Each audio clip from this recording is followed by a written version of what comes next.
ఏది అయినా ట్రై చెయ్యి ఆచి చికెన్ మసాలా. ఆచి చికెన్ మసాలా కలలాంటి కాంబినేషన్ మళ్ళీ కళ్ళ ముందుకొచ్చింది. 47 ఏళ్ల తర్వాత కలిసి నటించబోతున్నారు ఇద్దరు లెజెండ్స్. వాళ్ళని కలిపే దర్శకుడు ఎవరా అని ఎదురు చూస్తున్న వాళ్లకు నేనున్నా అంటూ ముందుకొచ్చారు బ్లాక్ బస్టర్ డైరెక్టర్. తాజాగా ప్రోమో కూడా వచ్చేసింది. మరి మనం మాట్లాడుకునేది రజనీ కమల్ మల్టీ స్టారర్ గురించి అని తెలుసు కదా, మరి లేట్ ఎందుకు, రండి చూద్దాం.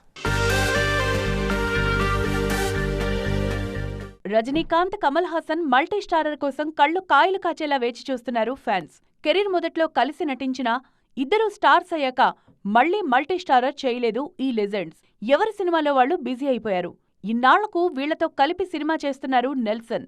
తాజాగా ప్రోమోను కూడా విడుదల చేశారు మేకర్స్. 1979లో వచ్చిన అల్లావుద్దీన్ అద్భుత దీపం సినిమా తర్వాత కలిసి నటించలేదు రజనీ, కమల్. ఈ సూపర్ స్టార్స్ ను కలిపే ధైర్యం ఏ డైరెక్టర్ చేయలేదు. 2020 సమయంలో లోకేష్ కనకరాజ్ ఓ సినిమా ప్లాన్ చేసినా కరోనా కారణంగా ఆగిపోయింది. మధ్యలో ఒకరిద్దరు దర్శకుల పేర్లు వినిపించినా కుదరలేదు. చివరికి జైలర్ ఫేమ్ నెల్సన్ ఈ బాధ్యతను తీసుకున్నారు. రజనీతో మల్టీ స్టారర్ ను రెడ్ జెయింట్ మూవీస్ తో కలిసి తానే నిర్మిస్తున్నారు కమల్ హాసన్. జైలర్ 2 తర్వాత మరోసారి నెల్సన్ తోనే ఈ మల్టీ స్టారర్ కోసం చేతులు కలుపుతున్నారు రజనీ. కమల్ కూడా ఈ సినిమాతోనే బిజీ కానున్నారిప్పుడు. 2027లో ఈ క్రేజీ మల్టీ స్టారర్ విడుదల కాబోతుంది. మొత్తానికి దాదాపు 50 ఏళ్ల తర్వాత రజనీ, కమల్ స్క్రీన్ మీద కలిసి నటించబోతున్నారు.